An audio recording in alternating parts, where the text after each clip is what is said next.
Hello, and welcome to Sutro Sidetalk, episode 146. I'm your host, Kamron Shustar, and with me is James Seelig. this is our special once a year spring cleaning episode that I just made up just now. And we are here at the cusp of, I guess, almost a full month into the springtime now. And my nose is definitely feeling the improvements, I would say.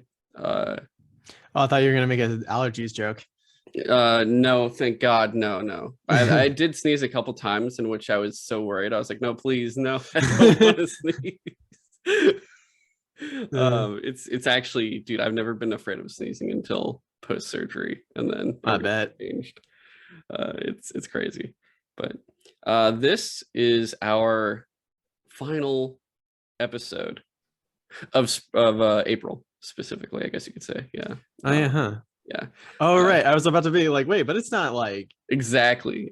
Throwing everyone off guard first with final episode, and then less off guard with April, because next week, would actually be our last week of recording during April, but I will, it actually kind of delays a lot of things, but I'll be in New York for about a week, just visiting some friends and family and stuff, hanging around like New York to New Jersey, Philly and stuff.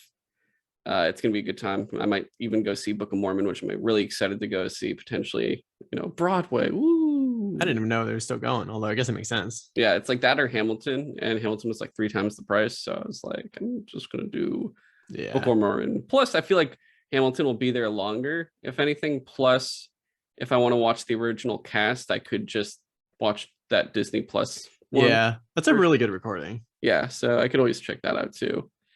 Uh Otherwise, this did cause some delays for our anime episode that will potentially cover, what was it? Attack on Titan's final season, the new show, My Dress Up Darling, and also Yashahime.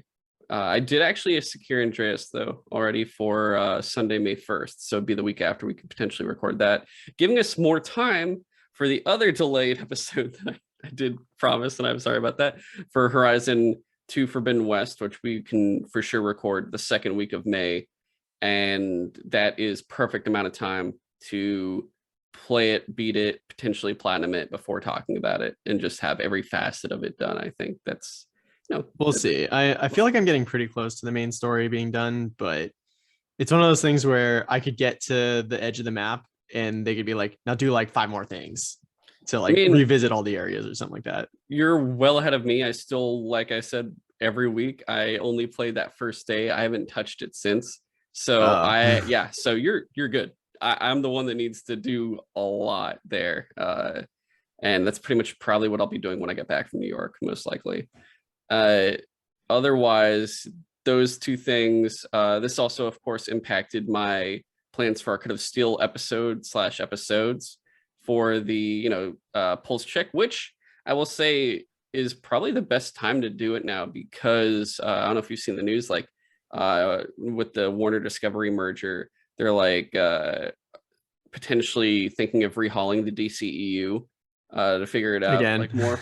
They're like, well, they're trying to, because it's always been a mess for the most part, but they are looking at things like, well, one, they're poorly utilizing heroes like Superman because they haven't been utilizing it all. So they're looking at that. They want to utilize their big ones more so. They want to have second like tier characters, or like the characters that don't normally get their own movies, like Joker, like Todd Phillips' Joker movie.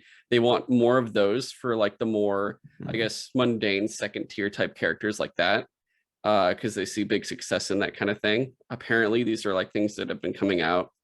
I've seen like one tweet of someone saying like, wait till May 20th, in which everyone asked what was that, and he was like, you'll see. And it's like, what is that? What the fuck does that mean? I don't know what that means.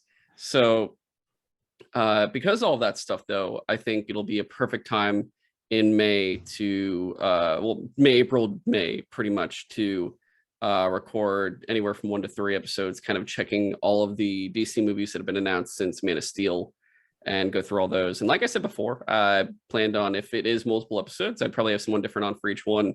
Like I know you'd want to be on probably one episode. and then I could get like Brandon on another one and stuff. But it could really, I really don't know if it'll be like one episode or three. It just depends on how much there actually is to talk about each movie, because it's kind of going into the details of each one, like, oh, who was attached to it, what happened to it, like all the everything we can around it type thing. But we got that up to it, down to it. Again, like I said, next episode will probably be about surgeries and stuff and hospitalization and everything else. That'll probably be in May. And then next episode, I can already tell you, will be about the classic Halo trilogy. So those are also in the works. Sidewatch, we'll see. We don't still know yet. I will say our co-host, my co-host for that show, Brandon Blocksdorf, not the other Brandon I just talked about, who's the San Francisco Brandon, but the Texas Brandon, or I guess formerly Texas Brandon. He's moving currently to Virginia, I believe, right now. Interesting. So I think once he's all settled in, like that's why he's been busy, among other things. Like he's just been getting ready for that kind of thing. So once he's all done with that, we'll be going through a probably very big catch up, because we did promise all of those episodes will still come out this year. So we basically have all of January through April and probably then into May to catch up on, in which I'm foreseeing a weekly format for the episodes until we are, I guess, until we break even, until we fully catch up. But we'll see how that goes. In which I'll actually contact you for our February stuff if you want to still do the Sean Connery Bond films. Okay. It would be a Goldfinger and Thunderball, I believe, were the two we were looking at. But we still have one more January episode even due before that, so there's plenty of time. And he wants to read all the books for those, so I don't know how much that's going to delay us either too. So we're gonna see what happens there. But yeah, we got all those coming. I am like closing in on finishing all of my non-podcast stuff that I need to get done. That's like been the thing that's been stopping me from kind of making all these things happen more consistently, just like posting on Twitter and TikTok and everything else. So we're getting there soon. Like one of the biggest things was actually filing my taxes, which I finally got done. But there's other things I have to plan and finish working on. So that is something I'm hoping to finish by the end of this month, if not early May, but I'm pretty sure I can finish it up and finally get over that hump of stuff. But we'll see for sure. Otherwise, yeah, this is Sutro Sidetalk. Every week we talk what we've been playing and watching. This week, because it's more of our spring cleaning episode and we don't have like the big features like Horizon or Attack on Titan, My Dress Up Darling, and Nashihime and stuff. We're just going to do, like I said, spring cleaning backlog stuff that we want to get through. We'll actually have an update on Destiny that's like a sub update, because it's nothing involving the last episode we did or the upcoming one we'll have in like May, June. Instead, it's more like kind of how this current activities and stuff and what we've been doing in that. I got some TV shows, a TV show and movies to talk about, and plus some stuff with Hunt Showdown. And then James, I believe you said you had some Apple Arcade game. And yeah, there's like a couple Apple Arcade games I've like messed around with that, like, I don't know, I haven't finished any of them, but at least like for NeoCab I could talk about, because like I feel like you get the gist of it pretty quick, and it's after that more about like the mystery and stuff like that. And then at least one anime I could talk about is Fire Force, which is interesting and weird. Okay. And pretty much, yeah, that's pretty much it. That's what we're doing. And I guess to start it off, ready to just discuss some Destiny a little bit? Sure. Yeah, so dude, I've been grinding a lot because I'm so behind again. It's also shed some. So I mean, I'll go through a couple things. One, I already did 3 guildings for the season. I guilded Dredgen. There was that like 2 weeks, not this week, but the last week was the what was it? It was double XP in Infamy for Gambit, and then also in Vanguard for like strikes and everything else. And the issue is now, since a couple of seasons now, I want to say, I think since the rocket launcher ascendancy, which I think was last season, they started doing a thing which is the kind of, you have to get through the reputation for the first like branch with all 3 different like vendors, like Zavala, Drifter, and Shax, and you'll get the seasonal weapon. You know what I'm talking about? Like last year was the last time was the Ascendancy of the rocket launcher. This time I forget what the shotgun's name is, but it's a shotgun. And I can't believe I forgot the name. I've been using it like for days now, but or actually like a week or so. It makes you go through the entire thing. It kind of forces you to reset your reputation with them in order to get this weapon. And then they go, oh, well, now you want to get the ornament for it. In each vendor has a different ornament. You basically have to then reset a second time to do it. Oh, and man. They did that last season for Ascendancy, which wasn't too bad because you have what, 6 months to do it. It's not bad for like, oh yeah, for the 6 months one. Yeah. This time it's half that duration. And also, you know, it's just kind of, you know, it's a grind. It is a grind. And that's why I was doing like the minimum with like all 3 of my characters, you know, do the pinnacle challenge, like 3 of each activity each week with 3 characters, and you'll eventually kind of get there, I think, on your own. But, you know, it means you're playing every week doing these things. And then I saw, oh, it's double XP weekend. It's double XP week for Gambit and Strikes. So I'm like, I'm just going to do this. No. I'm just going to do all of this. I got through 2 resets for Gambit. I played so much Gambit, and I also forgot because I'm trying to also guild Dredgen. I need 50 Gambit wins. Oh my God. That's so many. I made it to the point where I could solo the boss, the Primeval. I didn't need my teammates anymore. My strategy was I barely just fire on him until I could get him to his, like, you know how he shields and then you have to go and kill like 2 envoys and stuff each time.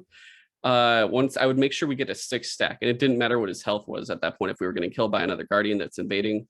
Once he got to the 6 stack, I would just do Orpheus Rig, Mobius Quiver for 3 shots, then potentially 1 or 2 Gallahorn shots gone each. I'm just like, I worked out my thing, and I'm like, as long as they can just help me get those first 2 damage rounds done, that's all I needed my team for. And then I was just like, all right, cool, you guys are no longer necessary, because I was just in like, I need to win mode. That's all it was just a lot. But I did it. And then after I was like, cool, I'm never playing Gambit for the rest of the season. And then this same week, Grandmaster Nightfalls came out, and they changed it up now where, you know how before, you know, there's like the weekly Nightfall. For Grandmaster, you're allowed to go through each one without it. It doesn't matter what the weekly rotation is. You're basically like, you could go through each one once. Once you've completed it, it goes away off of like your options to choose from. But you can still join someone else that has that still available to them. And I got through 3 of them, I think, last week. I got through, it's Fallen Saber, I got through Scarlet Keep, and Arms Dealer. And Arms Dealer, I literally just LFG'd because that you could do with your eyes closed. It's so fucking easy. The other ones are, which I also did, was Birthplace of the Vile, that new one that takes place in the pyramid. And the 2 I haven't done yet that I've failed on multiple occasions for is Glassway and Lightblade. And Lightblade is actual pain. I heard pain. I've heard Lightblade is so bad on Grandmaster. It's not fun. And the worst part was I got the Ally Cool, the Lightblade. He has 3 big bars when you're damaging him at the end. You know, he's running around the whole fucking place. There's multiple champions that keep spawning among like Cursed Thrall that are blowing up and everything else. We got him to final bar, half of it's left, and barrier champions spawn. There's 2 of them. And we're like, cool, we just got to take him out. My 2 fire team, I don't know what the fuck happened. My fire team guys just die. And I'm like, no, oh, no. And I used all my cloaking already for my hunter. And I'm like, oh no. So everything now turns to me and is like, hey, you're still alive. So I'm like running, getting chased. I get 1 cloak. I try to jump up to like get my buddy, one of my guys up. And unfortunately, the barrier is right on them. I somehow missed the jump. He doesn't mantle. And I'm like, no, are you kidding? I hate when that happens. Invis gone. And I'm like, fuck. I attempt to jump on a pillar. I don't know how Alakul appears behind me and just goes, I have an axe, and then just like chops me in half. And I'm like, I fucking hate Lightblade. Hate it. And then like last night I was trying to do Glassway again, and my fire team was not good. Like actually, I could blame myself, but I straight up they were they were killing champions when we could finish them and get heavy from it to have more heavy for the next area. And he kept killing it, and he knew exactly why it kept dying, and he'd still do the same thing anyway, over and over and over. And I'm like, no, this is why it keeps dying. Please stop killing the champion so he can get heavy. It was a whole ordeal. But long story short, I also got Unbroken done this week too. I just like did Iron Banner bounties with all 3 characters and killed myself in it. But going through all of that again, and then just remembering like when like some of my friends are just like, dude, why are you doing this to yourself? And I'm like, to get the gildings. And they're like, do you even like the gildings? And I'm like, I don't know, I just want them accomplished. And I thought about it, and I'm like, dude, I still haven't touched Horizon, and I'm doing all this shit because I want it done. But do I really care that much about them at the same time? And it's like, why am I doing this? And it made me think about it. And I'm just like, I mean, I feel like I've gone through this dance with Destiny so many times at this point. And I think you have too at this point, of like, how many things do you want to get done? How far do you want, how deep do you want to get into? Like I said before, I drew the line at the triumphs that just give you points and nothing else. Like they don't give you emblems, ghosts, or anything. They don't unlock lore. What's the point of doing that for your score that literally does nothing? Do a gamer score for Destiny and only Destiny. Literally. And I don't even care about those things anymore. Like I platinum certain games if I really, really care. Like Horizon 2, I probably will. But there's no other point to it. And I've been using 3 characters again just so I can unlock certain things. And I'm still going to be using my Warlock and Titan specifically, really, just to get those exotic glaives that each class gets specifically. But other than that, like I guess my thing I was thinking of was like next season, do I guild everything? Do I bother with like gilding Dredgen, gilding my well, I guess Unbroken's about to reset because they're doing the new one instead. They're gonna have like a new Crucible seal. But like, do I go for this Crucible seal? Do I guild Dredgen? Do I guild Conqueror and Deadeye and stuff? When instead I should probably be playing all these games I haven't even touched yet. Like I still need to play, like this is how far back I am still. I have to play Outer Worlds and Death Stranding from 2019. Oh my God. Which, you know, pre-pandemic, I was saying I still have to play Witcher 3. So, you know, we're farther. We're not at least the pandemic allowed me to get from 2015 to 2019, which is nice. And I more or less got through most of 2020, having like annihilated Ghost of Tsushima and Last of Us Part 2. Except actually we still have to do the raid now that I think about it. Okay, so I'm not done with Ghost of Tsushima. But oh yeah. Yeah. Dude, I think that's a spring-summer thing. That's a spring-summer thing for us, for sure. Yeah, I keep forgetting about the director's cut that like has deals. I literally haven't even touched Iki Island. Oh, you haven't either, actually. I was gonna do Iki Island and then New Game Plus because I do really want to play that game again. Yeah, but also I should still play other games. But yeah, so I'm like missing out on all these games, and I'm to the point where, you know, I was catching up on my backlog. I was depleting it. And 2022, you know, even though there's so many delays, there's still so many games coming out where it's going to hit me again, where I'm going to start backlogging more and just be playing Destiny. And then I'm going to be like, wait, where'd all these more games come from? How did this happen? So I am considering like, yeah, trying to at least like, I'm going to finish what I want to get done for this season. And at least, I think like the minimum of what I'll do is at least just get through the seasonal seal. Like that goes everything that's very achievable, very easy. It's not something that's going to kill me to do. And it's not killing myself going into Gambit and Strikes and Crucible every week, or like spending an entire week during double XP weeks to get through it just so I can have it done and go, cool, it's done. It's like, did you enjoy yourself? And then you go, no, why would I enjoy myself doing it? So I think that says it's more of a job now. Exactly. So I really should like kind of step away more. So I do plan on doing that. I don't know how much of the expansion I want to get done now. I mean, I do want to have everything done before the next episode that we like our part 2 discussion on it. But now I'm like, okay, so at least if I don't worry about these guildings and stuff, I'll feel a lot better and just like get these specific things done. What sucks too is that with these last two like Conqueror ones, I just have to probably grind some more strikes and then I'll be done with my second. I'm like almost done with my second reset for Vanguard. It's my last thing. And then the only other thing I need, James, is to grind my ass through dares to get the stupid ass 400 catalyst. Yeah. That's the only, once that's done, that at least it doesn't matter what season it is. I'm just never gonna do dares again. I'll just be done with dares. It won't matter. It's gonna be over. It's so weird to me that you have to do so much Dares of Eternity just for like the catalyst. Yeah. The worst thing too is when I'm gonna do it, I can't stop doing dares. Like I can't stop for any other activity because it'll build up that 5 streak, which will help. But the minute you do any other activity, it takes away that streak, and I'm just gonna be like, nah.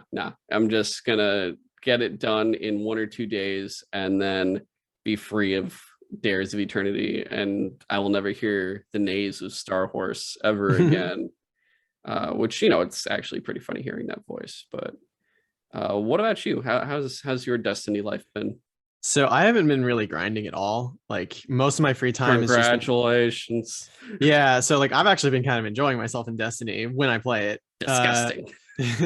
It's mostly been just like the weekly like story missions to replay from Witch Queen and stuff like that. But like one of the things that's been standing out to me is like the Altar of Reflection thing that they've been doing every week. Specifically the fact that Savathun keeps fucking with us. Yes. And giving us like 2 truths, 2 lies. And like every time I hear one of those scenes, I'm just like, I don't know which ones I want to be real because they all sound cool. Yeah, no, it's gonna be crazy, and we're gonna. That's one thing we're gonna do in the next that part 2 is we're gonna go through all of them too. That's gonna be fun. Yeah, I do want to write them all. I'm gonna write them all down so we're like ready to kind of give our conjecture on that because it's such a interesting thought. Because I do love that they like to establish something that could be happening years later in like real life for the game, and it's just like, oh my god, I can't believe you guys are fucking doing this to us. Yeah, like one of the things was like the Traveler's gonna leave again, and like another one was like the Oryx is gonna come back or something like that. Yeah, and Traveler goes out to get milk, Oryx comes back on Easter. All these things are happening. It's like, oh my god, it's crazy. It's just like the possibilities of what could be coming in like the next couple of years for Destiny is insane. Very much so. Yeah. Other than that, have you finished Season of the Risen's story? Well, I guess we don't talk about it, but like we'll save that for later. But did you at least get through the main story stuff? I think so. Like we mentioned in the Destiny episode we did the other day, like it feels like the season's main content is over, but like it only had like 4 weeks of story, so it feels like there could be something at the end of the season. Maybe we'll see, but I don't know. Like, they already maxed spoilers, out. I guess, but you could already max out your war table like those upgrades and stuff. You can already max them out. Like it's over pretty much in that sense too. But yeah, like the story arc with like Saladin specifically this season has been like really cool. Yeah, no, very much so. Yeah. But yeah, I feel weird because I have like played literally no Gambit or Crucible this entire season. You're all been story stuff. You're not missing too much. It's just it's kind of crazy, but it's whatever. Yeah. Otherwise, dude, when I'm not playing Destiny, I have been playing Hunt Showdown a lot because they had their event going also during this whole time called Trader's Moon. And it's like they do like kind of like quarterly events where they'll last like a couple weeks usually or so, like 2 to 3 weeks maybe. This one is like a month long. It's actually still going for like 1 or 2 more days, I want to say. I already finished it, but they'll always do a thing where it's like, oh, you have to go through like this tree of unlocks and stuff, and you have to get to 10,000 event XP, and you'll finish up, and you could do like 5,000 bonus XP. And that'll convert into 5,000 hunt dollars, which is like one of the in-game currencies, which is a lot especially because it's one of those things where you purchase like tools, consumables, weapons for your character. You go in, if that character dies, you lost all that stuff. So that all costs in-game currency money. which the money is free and you earn it by playing things in the game and like looting things and getting out of there alive sometimes, or even if you die, you still get money. So it's like kind of a thing like that. But the 5,000 does help a lot of players potentially. Some don't have that much money, so they're actually stuck choosing specific weapons or just getting like shitty hunters with like no anything attached to them, which it's interesting. I don't, because I have a shit ton of money that I've unlocked, but I just keep buying all the like special actual purchased hunters and stuff. But this event was very interesting because it was a little bit different than the last one, but also similar. Like the last event they did, there's usually like for the certain events, this one, to get your points, you can get like from 4 to 20 points depending on what you're doing. There's these little tumbleweed looking things that you basically step on or touch and they break, 4 points. There's these cool skeleton scarecrows that give you 8 points.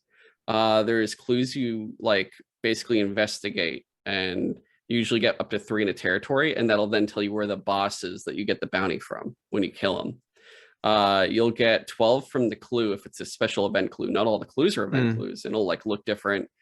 Killing a boss will like drop 3 tumbleweed things, so more or less 12 points there too. The biggest one is looting a dead hunter, whether you kill them or not. If you can loot them, that's 20 points. And you have to get 10,000. It's doable. What they do is in 2 points of the tree, you unlock a contract that gives you like double XP. And it's for like 2 hours. And you also, when you use the Stark sight to scan for where the clues are and how far they are, you could also scan to see if there's any event stuff like the little tumbleweed things. And it gives you like a 30% or like a 20% bonus of a vision of like how far you can see. The thing with these contracts, they started this last event during Christmas. It used to be that it would come in as a tool, as a consumable. You could use it just like boosting yourself with stamina, health, or poison resistance. And it would start, and it would have a 2-hour timer on it. And it would start when you put it in yourself. And now it just, when you unlock it, timer starts. So you could be like, I just want to do one more match and then, I'm done for the night. It's like, I don't know, 1 or 2 a.m.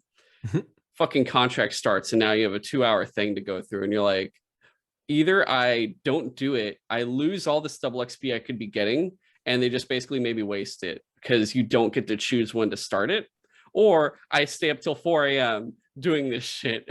And it's like, certain, I lucked out where I was like 30 points or 100 points away from it, and I would just stop for the night. I'm like, okay, I'm done. I'm not gonna risk it. I don't want to get this right now. And it worked out for me. Other people, like some of my friends, straight up just lost their contracts because they weren't going to stay up that late to play and stuff like that. Yeah, no, that's ridiculous. So I really don't like this new feature they inserted for that, and that's kind of annoying. The other annoying thing is, well, this is where it kind of gets to a couple points here. One is usually in the past events, when you get to that 10,000, like you'll unlock everything from weapons to special legendary weapon skins that usually would cost like real money, or blood bonds, which is the equivalent, I would say, of like silver in Destiny. Okay. But you can actually get it in game. Like you don't have to always buy it. Like you can earn it too. Just it takes a lot of time. To get some free to play games do that. They'll give you like a little bit of the premium currency from time to time. But yeah, there's like a mix of it where some cost money, some cost blood bonds. And what happens here is at the end of it, usually you'll get a legendary hunter. So like a specific skin. And, some of them cost like a bunch of blood bonds. Others will range from like, they could be like $5 skins or something. But usually there'll be one tied to this event that you can unlock. And it's really cool. And like last time for Christmas, was this really cool fucking Krampus one. And this time they did it differently. Instead, you get a weapon skin for a shotgun, which is fine, but no hunter. But they introduced the new hunter. And then they go, he's part of a bundle with other stuff, $10. And that's annoying. They're like, well, it's on sale. It's 10% off, so $9. But they did another thing that was new for this event. They tied, it was like kind of a not pay to win, but pay to have an advantage by taking 4 specific legendary hunters and giving them an event boost if you chose to play as those specific characters. One was the new one that just came out, that's $10. The other 3 were ones that you can only buy with actual money. And I luckily had already purchased one, and I ended up purchasing the new guy's bundle anyway. But they'll give you like a 3% extra like vision of looking at stuff, and they do like they get small bonuses like that. And it's kind of annoying because the issue, I guess you would say your complaint would be, it's like anti-consumer against the community, more or less, because it went from, oh, you unlock this hunter, to, well, no, you actually want to buy the hunter now instead because you want to do good in the event and do better. So don't you want to spend money on this hunter and do that instead, but you also don't get a hunter. Yeah. So they're I get it from a business standpoint. They're like, we need money, so here, let's do this. Yeah. The, I guess, more optimistic, maybe apologetic approach, I don't know how you describe it, is this game has been much better to the consumer than most other games that are serviceable. Like everything from, I guess you could say, Destiny to more so like Call of Duty, Fortnite, Apex, all those types of games. It's not like Fortnite where they're like, here's 100 skins that you can only purchase. All these games, you know, they have season passes that you have to purchase all the time and do all this stuff. And you don't even get everything from them. You have to still unlock them all, even after you spend all the money on everything else. And it's, you pay for the opportunity to get things, which, that's just so weird to me. And also, if you want to get them and you don't have time to, you can pay to get them after you've already paid for the pass. So Hunt doesn't have a pass. Instead, it has these events that don't last that long, and you don't necessarily have to pay a cent for them. And you could probably get through this event without paying for those characters for anything. But I do see the fact of like, you know, they're probably like, you know, we want to keep updating the game. We want to keep like helping people. But once they bought the game, you know, we're not getting any income from this besides coming out with these hunters and skins that, for like hunters and weapons that people might not necessarily purchase because they're more cosmetic than anything. So here's something that would make potentially, it would incentivize people to want to spend money. So at the same time, I guess, as an event, it didn't do as well. So at least judging it as an event, I didn't like that. But understanding why they would do that in terms of financial things does make sense. And I'm not angry at them for that, if that makes sense. Like I'm understanding of why they would do something like that for sure. The other thing was they did one interesting thing where they go, blood bonds usually, anything that's over like 300 is a lot to buy something with blood bonds. Some people will still use them and like pay for whatever, but they did a thing where they're like, hey, if you can buy this new like skin of a choke bomb which like puts out fires, and they're like, it's 1,000 blood bonds, and you're like, why is it so much? And they go, well, we have a special thing for you. Kind of, it's like a rebate. You buy the bundle, the turncoat was the legendary skin. You buy his bundle for the event. It's $10, probably $9 at this point still. You buy the cicada bomb, which was the choke bomb, that's 1,000 blood bonds, and you reach 10,000 XP. You basically finish the event. You will get 800 blood bonds for doing so. So you're basically, they're saying, weird though, buy the hunter pack, do the event, buy the cicada bomb. The cicada bomb in the end then only costs you 200 blood bonds. Kind of. But they still want you to basically like pay up front, and then if you finish the event, you get some money back. Yes. I did. That. I mean, I got it all done and I got it back. So okay. I spent $9 on that pack, and then I spent 200 blood bonds on it. And yeah, so that was like kind of, but I was fine doing it. Usually that's the only time I think I've spent actual like full price or like over like around 90% or over 50% on a actual like hunter bundle. Usually I'll wait for them to be around 50 to 60% off before I'll even purchase them. So they do sales like frequently? Yes, they do a lot of sales frequently, both in-game currency and like with the blood bonds and with actual money too. I'll usually wait. Though I don't need it to be 60% or something for the blood bond ones, just because I'm not spending real money. So I'm okay doing it if it's like 30, 40% off or something. if that makes sense. But Right. overall, the event wasn't too bad. I always like the themes they do, but it's one of those things now where I'm kind of waiting, going like, you guys need to make a new boss. I'm not like asking for a new map. Other players also just really want a new like themed boss, because there's like a guy called like the Butcher, which is a giant pig man that has like a flaming sword that you could put out, but he's just like an insane pig man. There's this creepy shadow assassin thing that comes out, throws knives at you. There's a spider that poisons you, and it just runs around everywhere. And then the newest one that came out like a year or two ago was Scrappy, which is like a giant bird man that takes in your like in the zone you're in. He'll take the entire resources away from that like the place you're at. So he's carrying everything. You don't have anything. You have to basically damage the shit out of him, and he'll drop stuff like health packs and melee weapons you can beat him with, and other things like that. But people want someone that's like a gator or a fish or something, since this is like, Southern Bayou theme and stuff like that. So we're waiting for like a new type of themed boss, because that would be tight. But yeah, that was Hunt Showdown. And what was one of the Apple Arcade games you played? So I started playing NeoCab, and granted I only played it for a night, but it doesn't seem like a super complicated game. It's more just about like I said, uncovering the mystery of the story and stuff like that.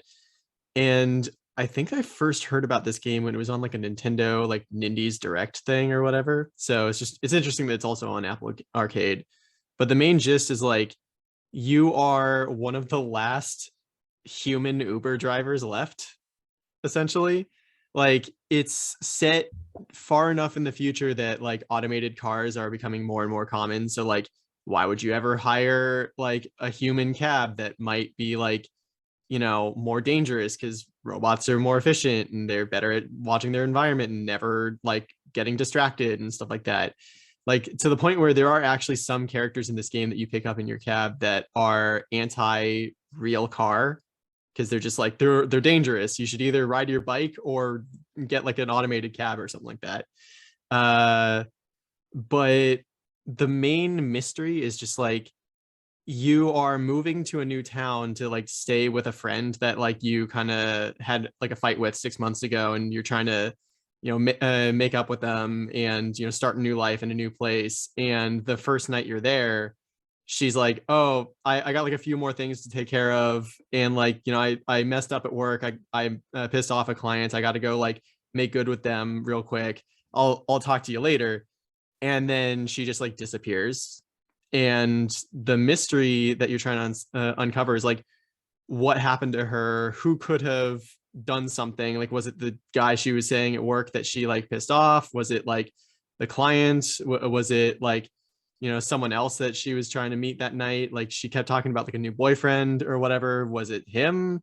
And so it's like, and apparently you have to balance your like, you have to keep up your driving contracts and stuff like that. Like, you have to get a certain quota of like passengers per night, but you also have to find time to investigate clues that you find. Like, I came across one client that ended up being like a, not a chaotician or something like that, but it was like essentially like a quantum statistician or something like that. So she basically, while talking to her, she was like, I used my like super code breaking math skills to figure out where your friend would be in like a potential alternate universe. Maybe you should check out this nightclub. And I'm like, okay, that's interesting and weird. And I don't know, it's just like the whole concept of like, you are an Uber driver. Like, I never expected a game about being, and it's not called Uber, it's like some other company or whatever. I think you're probably called literally NeoCab. But it's just interesting to me that someone, I guess, was either in an Uber car someday, or just like thinking about modern society, and just was like, hey, I could make a game about being an Uber driver and just picking up fares and dealing with that shit. And what if I throw a mystery in there? Like, it's a very interesting concept, and like, definitely, at least so far, if anyone listening has an Apple Arcade subscription, worth checking out. I don't know how much it costs on Switch. and like I said, I've only played it for a night, so it could be like you get to the end of the mystery and it's like totally not interesting at all. But so far, at least, I'm interested in keeping going from time to time. And it's literally on my phone. I can just play it like a little bit at a time.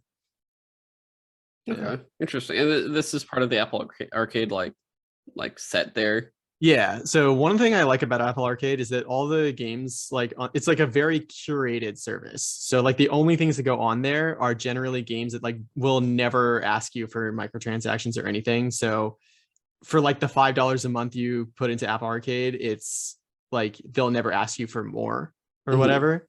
And so that's where you get like the games that are actually on the Apple Store that have like an actual story to play and or just like fun to play, and it's not just like trying to hook you into spending more time. Like I fell off of Elder Scrolls Blades so fast as soon as it was like, now build up your town and like take 16 hours, like literally wait 16 hours or pay us like a few bucks to get this like new building. I forgot. I need to get back to that game. I forgot about it. It's so unfortunate because that game had like an actually decent like mobile combat system. Yeah, mobile combat system and stuff, but it's just like the for lack of a better word, mobileification of like the Elder Scrolls gameplay of just like not just build your town, but like literally either pay to skip time or just like wait for like up to a whole day for shit to happen. I just like that is the quickest way to turn me off of a game, is to be like, now you can't play it for like X amount of time well, I mean, you can, it's just like you won't get anything out of it. Whereas games like NeoCab, it's just like, I'll pick up one more fare and see like what the next person's like, or if I get another clue or something like that.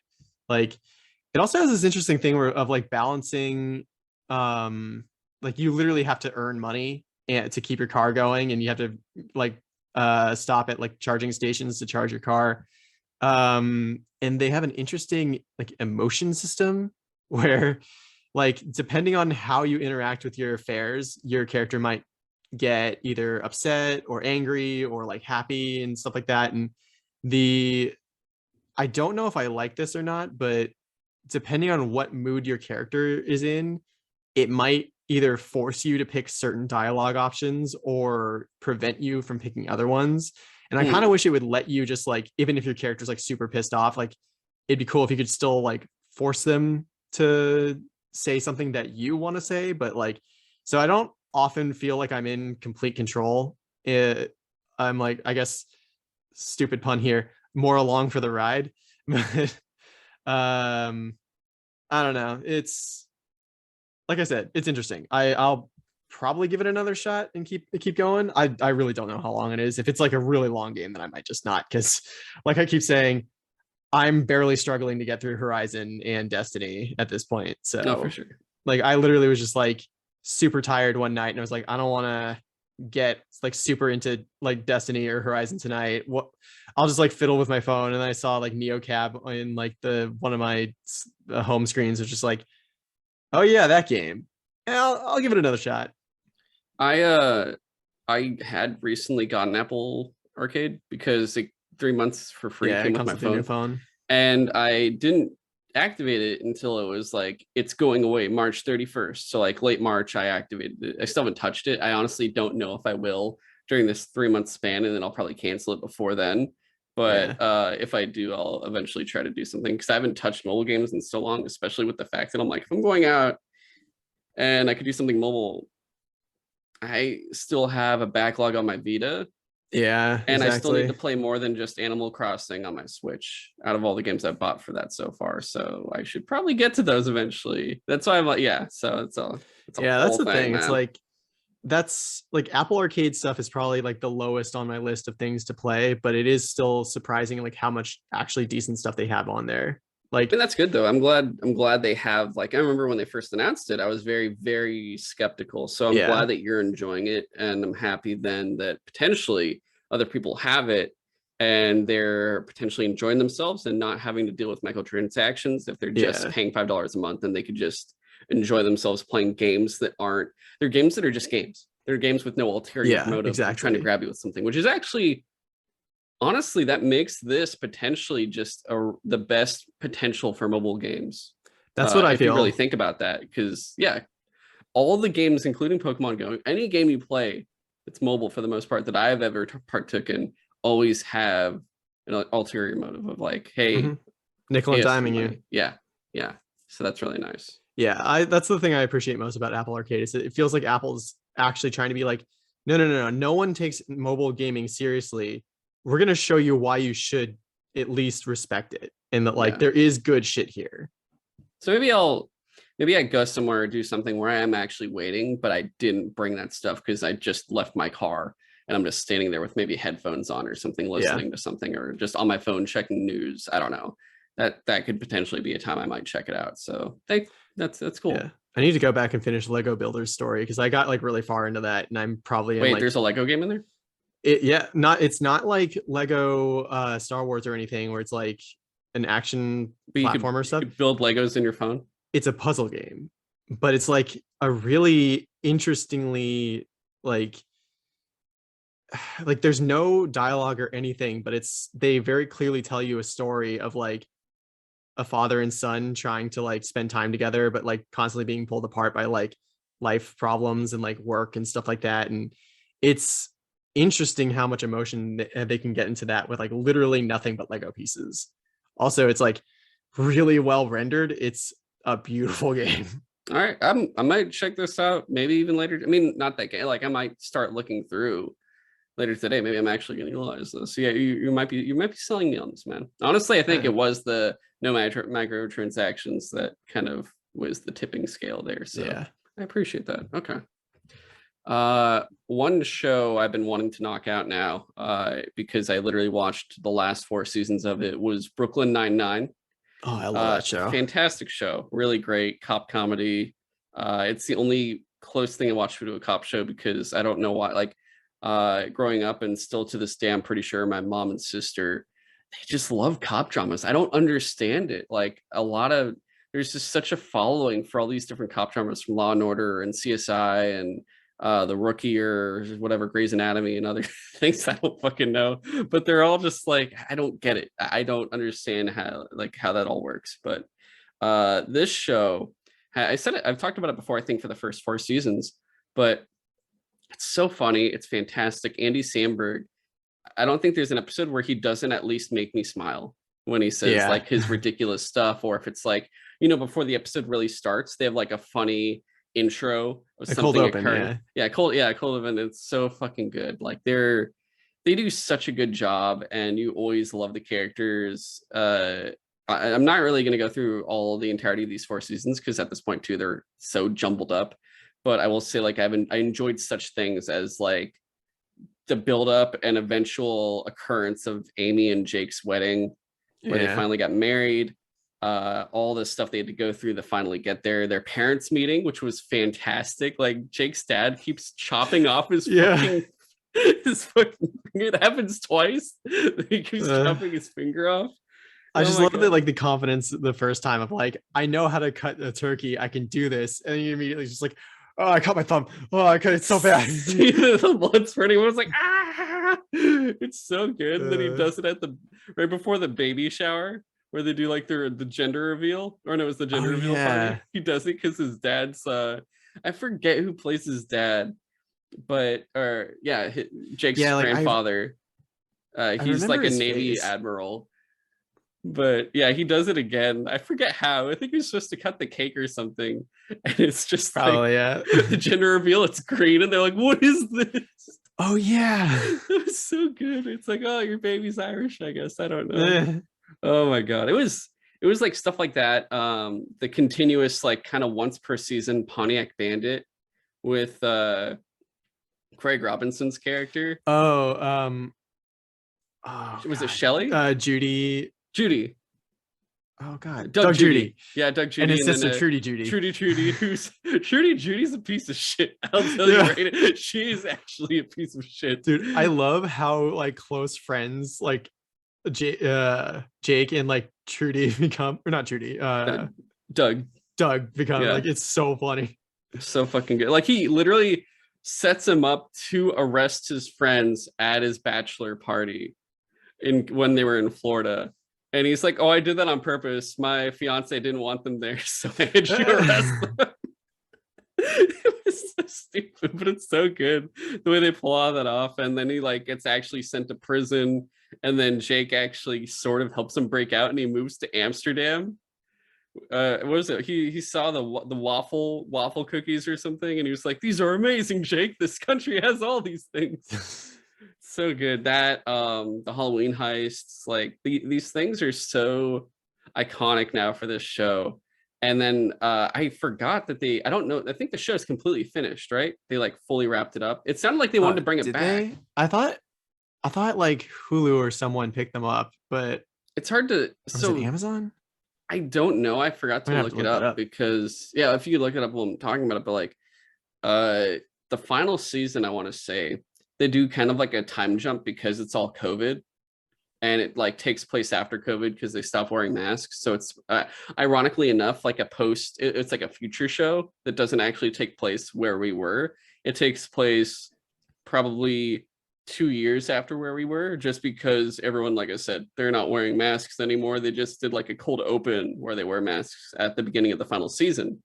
And then after that, they were just all kind of normal again. And they did for like 1 or 2 episodes, more or less, approach kind of, all the summer protests that occurred after the shootings and everything else, or yeah, I don't remember them continuing after that. Okay. Yeah. So they, it might actually just be over. I think it is the way they kind of end it there. But, you have Diaz left the police force because she couldn't work with them. Like she couldn't work for them anymore after everything that happened in real life. And she becomes like a private eye that helps people that are like kind of getting racial injustice and whatnot. They do approach other things like within the police force of saying like, oh, how does this work? And it's like, well, why didn't the captain, like we brought the evidence to this other precinct's captain, why didn't she do anything? And it's like, she literally goes through all the reasons why, which are actually what sounded like real reasons, where she's like, it'll have to go through all these systems. It won't actually work out. I'll probably get in trouble for it. And it's all this other stuff. And she's like, all the cops that are afraid to get in trouble are like, I'm a good cop. I'm like one of the good ones. And it's like all the ones that are still part of the problem are like, I'm one of the good ones. And like, because Jake says it early in the episode, and it's like, if you have to say that, you're probably not. And he's like, I don't know what you mean. And when the other captain says that, he looks at Diaz like, okay, I see what you mean now that I'm watching someone else say it. And it's a whole thing, and they try to solve these things, but they just attempt to address it. And it's interesting too, just because of all the shows to do that, it's the one that's a comedy that ends up being the one that does to attempt to try to talk about it more, especially for the fact the show's had a gay black captain for the precinct for the entire series. So it's like, you have to approach all those things among others, but overall the show finished fantastically. I enjoyed a lot of it. I felt sad the way you see it end, because it's like, oh, Jake retires from being a cop to be a full-time dad. Amy and Captain Holt both get like promoted to the point where they've left the precinct, and only I think Terry becomes the captain, and the only other detective there is like Boyle and fucking Hitchcock and Scully. I think Scully, no, Hitchcock retired. He's like been on an island the whole time for that final. Remember that the final season, he's just on an iPad like the entire time FaceTiming Scully. And then I feel like I might have missed a season. Like he was on a Paradise Island, and for the Halloween heist, he comes back and goes like, that was all part of the heist. I was here the whole time for the whole season. It was so stupid. Man, I gotta go see if I missed a season, because like some of this is not sounding familiar to me. And I'll say the last thing, I found it hilarious, the origins of Hitchcock and Scully, where in the 80s that I remember they were like action heroes, and they were actually these buff fucking good looking dudes that pulled everything off. Yeah, I just love Jake being like, what happened to you? And it was the woman they saved. She was like, oh, here, you can have free wings. And then they like relocated her to like her new job was like a not a donut shop, but like a bakery. Yeah, no, I thought it was like but yeah, and then they eat. Maybe it was a donut shop, but yeah, she just kept giving them like free pastries, and they would eat them every time. They just made them what they were, and I was so depressed. That part was just depressing. I was like, no, it's so sad. Oh my god, it's fantastic though. What a great show. I'm glad I finished it though. It was like one of those shows where I kept watching very rarely. So it's just like sitting there like midway through a season. Like eventually I might watch one episode or something, but Yeah. I guess the next one in line of like an unfinished show that I need to get back to in that sense is probably Archer, I think. Because I stopped before he did all those wasn't it supposed to be he's in like the a coma coma seasons? Yeah, I haven't seen the coma seasons and possibly the season before that. I can't remember. I'm actually tempted just to start over just because I don't remember anything anymore for the most part. So we'll see what happens there. Oh man, yeah, I didn't watch season 8. I got a whole season of a show to watch. Oh my god, yeah. I think I also just really, really want to rewatch an episode, I think, where it felt like they were in Predator. And it turned out like this guy that's Archer's friend, apparently, while Archer was like knocked out, had taken advantage of Archer and gone through his back door. And it was for some reason Predator themed, like the movie Predator. I don't remember, but somehow like that episode remains like something incredibly hilarious to me.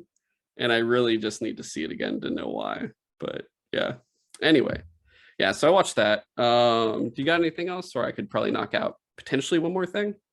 Maybe one or two more things. I don't know. We're getting close to an hour now. Yeah. You could probably do one more thing. All right. Lost in Space season 3. The final season for this show, and I'm glad Netflix did it this way because, you know, it was predetermined how long it would run. It was just going to be 3 seasons. It's not overexerting itself or going crazy with whatever the hell it's trying to pull off. And it doesn't live long enough to see itself become the villain, which is something a lot of shows nowadays, especially if they're on the CW, do. The Flash. The fucking Flash. Supernatural. I just went on like 10 more seasons. It was like 12 or 13 or 14 actually. But ironically enough, it should have stopped at 5. That show actually did stay good after 3 seasons, but it should have stopped after Swan Song. That was like the ending for that show. But I think I stopped at season 11 before I gave up. It was like Supernatural and The Walking Dead are like the only 2 shows where I was, and The Flash, where I was like, never again. I'm just done. Yeah. Supernatural lost me after. It's like, okay, we defeated Lucifer. There's something even worse. It's the Leviathans. Like, what? Yeah, that was after season 5. That was they got like, there was this, because the whole thing was like, oh, there's monsters and ghosts and stuff, and then they got very angelic, and then they're like, well, we're going back to monsters, but these ones are supersized. We made the mighty kids meal of monsters and all that shit. Yeah, now we're dealing with purgatory. Like, and then after they got really into angels, and then there was like evil different sects of angels, and they just kept making more and more angels, and it was ridiculous. Anywho, yeah, so Lost in Space final season, it was like finishing up where all the children of this like colony get separated from the adults, and they become like a self-sustaining environment on this planet that they didn't even really get to explore. Judy Robinson, who is like the oldest one, who is only her mom was her mom, but like her father was her stepfather, which he's like, you know, the father to the other 2 Robinsons, like Will Robinson and stuff, and Penny. But she finds her birth father, who's been in like stasis the whole time. Interesting. In this lost ship, yeah, that's been orbiting this planet that they're at. The whole thing is like these robots have been hunting Will Robertson, and they want to kill him, or Will Robinson, because he, you know how they have a robot with them? Mm-hmm. He's from that like group of robots, and he changed his like appearance to fit more of like the human form in terms of like bipedal arms and legs and stuff. And the reason the head of the robots wants to kill him is because he was able to change a robot and change, I guess, like their programming without actually like doing anything internally, like doing anything with like tools or anything. He just like convinced the robot to be different and used like, you know, love and other shit and friendship and whatnot. But because of that, the robot's like, he's like an anomaly or something, or basically he's a threat. So we need to eliminate him above all else among like, just kill everything. We just need to kill everything. It turned out like they reveal like there's this really cool thing where they show like these proto beings that created all the robots, and you see why the robots look like that. They mimic the form of their creators, who did like have the interesting structure bodies. And in the place where the robots were created, you find like the entire race of those creatures, and this is still on the same planet the kids are on, are all dead. And they're like, oh, we have to tell the robots that their creators are dead, and just that they don't have to be following this programming anymore if their creators are dead. The robots are like, oh no, we did that. Yeah, I figured. And it was like, oh shit. So wait, so did they actually figure out a way to communicate with the robots? More or less, yes. Will actually does find a way to do it, and at a certain point, like they reunite with the family, like all the families reunite, and they get to the colony they've been trying to get to. Like there's already an established planet that is terraformed and hospitable and everything else, and they finally get there, and they're like, we did it, hey, robots are coming. Oh fuck. So it turns out too, Will tries to stop them one last time before they get to this planet, and the main robot stabs him, and he's just like, no. So Will like almost dies.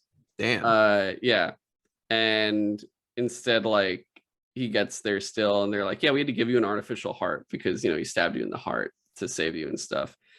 You find like a planet of all these other robots. They went to get like reinforcements, more or less. And it turns out like there's two like sects of robots, and these ones end up like following eventually, where it ends up like the main robots that are evil get taken out. Some actually switch sides, like some of the robots are damaged by an explosion, and some of the kids, including Penny, actually help them and get them up, and they legitimately all turn like humanoid style and then turn on the other ones, and it's like a cool robot fight for a bit. But the show like stays true to itself. Like it remains the same style for all 3 seasons.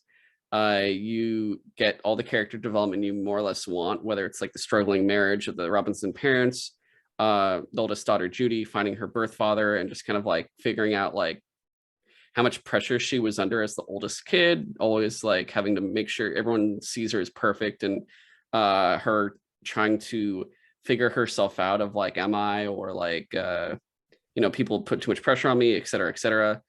Penny being like the one who maybe psychologically hasn't been dealing with her parents being gone for a good amount of time that well, but also has been like the narrator of the story more or less, because she actually writes a book about their entire adventure. And that's kind of like the whole way it's been doing it. And then Will, who has, you know, he's like the main character more or less. He's the one that has the relationship with the robot, and eventually, like when the show ends, they're all happy in this new planet that they finally made it to, that took 3 seasons to get there. Will ends up leaving still as a young kid, but with now the robots, some of the robots left did their own thing. Others are actually staying, and now they're like just helping the colony. Like they just they've integrated into the colony, or just helping out now. To the point now they're like, okay, cool. So there's no more threats. So Will and his robot leave and just start exploring. They're just like charting planets now and learning about the ecosystems at each one and whatnot, just to explore and stuff. See the galaxy, I guess you could say, more or less. And I thought it was pretty cool the way it ends that way. And they're like, be home for the summer. And you're like, okay. On what planet? Yeah. So they do that. They have Smith, and I don't know if you remember in the movie or anything else, but they have Smith, who's like an evil scientist pilot guy or whatever, evil scientist guy. In this show, you know, he's a woman, and she eventually like becomes good. Like Will even makes like kind of convinces her to be good. There's a pilot that's been like part of the family the whole time, so he's just kind of there. He doesn't really develop too much. I think before he was like a smuggler who was out for himself. He integrates with the family more or less. Smith becomes I'm not gonna fuck everyone over part of the, like, she also risks her life for the family too by the end of it. Like the first 2 seasons she's a villain, season 3, she is a good guy who is struggling and has multiple points of like it's do or die for her, where it's like, are you good or evil? She has like, I want to say 2 or 3 moments of that, and each one she does pass the test, which is nice. But yeah, really good show. I loved it a lot. I'm just happy now, one less show I got under my belt to deal with, so that's also nice. Yeah. And it didn't get dragged on until it was just dead. Speaking of, I haven't watched the new trailer for Stranger Things 4 yet. And I'm also Neither like, have I. I'm like, how many? Didn't they say it's like season 5 is the final season now? Finally, oh, they really? should probably end it. Wait, yeah, I mean, what? I don't know. I feel like that show. I'm like kind of like I used to be excited for that show, and I'm just kind of like, yeah, I'll watch it. I'm not really like. I think the first 2 seasons were exciting, and you got really hyped because it was like nostalgia factor of like, hey, look, VHS stuff, and it's the 80s. Isn't that cool? And you're like, wow. And now you're just kind of like, well, now everyone's trying to play to our nostalgia, so you're not really that special anymore. Yeah. But yeah, I don't know. Hard to say. Yeah, I guess that's it for now. I got like 3 movies that I watched on Netflix, but I can take those out later. It was like I've been trying to knock out older movies I've had on my queue for a long ass time, but yeah, definitely for another time for sure though. But I'm glad I keep putting off watching Tenet on HBO. I still have to watch that. I don't know. I think I'm like, I just wanted to see that in the theater and I didn't get to. At this point, I like everything I've heard is just like it's just kind of okay. It's visually interesting, friends said but they it's enjoyed okay. it just to turn off your brain. And I'm like, because it's like, time shit and all that stuff. So I see why they would say that, because it's probably like you don't want to think too hard on those aspects. But I know you, and I know you will. I watched like there's a channel I watch on YouTube that does like they talk about visual effects and stuff like that, and they covered a scene from Tenet where like there's a group of people fighting, like going backwards through time, and then like another group of people experiencing time normally, and I'm like, how do you even have that fight? Like the people that are going through time forward are gonna just like not remember any of the shit that happens like to them from the people going backwards, because their timelines wouldn't sync up. Like it wouldn't make any sense. Or no, the people going backwards, like they would not remember being punched 2 seconds ago, because to them it happens in 2 seconds. So they wouldn't remember it. I don't understand. We'll see. Maybe it makes more sense in context. Well, you don't need to watch it now, considering the fact that like, our next episode in May will be anime, and then the one after that will be Horizon. True. So like, yeah, if anything, I think like that's a someday movie. That's like in May. I think the 3rd week of May or something, we could do an episode where it's just it's like kind of like that Disney one we did, except it'll be like Encanto. What was it? Turning Red. The pandemic movies we missed. I figure I'll watch Hamilton musical too, talk about that. And last time we did 4 movies, we could make Tenet the 4th one and be like, yeah, we did all these Disney things and Tenet. So I'll just title the title of the episode Disney's Tenet and just leave it at that. We'll figure it out. I think that'll be a fun one though. Just knock out some movies and stuff. But all right, yeah, that's been this episode though of Sutro Sidetalk. Once again, in the beginning, kind of explained what's going on in the future, this month and next month and everything else. Otherwise, if you want to comment on the show, send us messages with feedback, or just send us a question for the show, you can at sutrosidetalk@gmail.com. It's the title of the show, at gmail.com. You can follow us on Instagram, TikTok, and Twitter. Like I said, just active on Instagram for now, barely. But once I'm done with this stuff, either at the end of this month or next a certain point next month, you'll see an influx of things. Otherwise, please subscribe to the show on whatever platform you're listening or watching on. If it's Apple Podcast, if you can really help us out, since we don't really ask for any money, please give us a 5-star review. If it is Spotify, rate us, or if it's YouTube, give us a like besides subscribing, and, please share all this out on whatever platform to your friends, family, whoever. Just get it out there. That would really help us out and get us more, more listens. That's honestly what I just want for the most part right now, is just more listens. That would be key to just us growing, if anything. Otherwise, you could follow James on Twitter at InvaderJim124. You could follow me on Twitter at GoGoComzilla. And yeah, that's it. We will catch you next month. I was going to say next week. Yeah. Next month, which is in 2 weeks, on our episode covering, like I said, Yashahime, My Dress Up Darling, and Attack on Titan, the final season, part 2. Until then, see you later. Thanks for listening.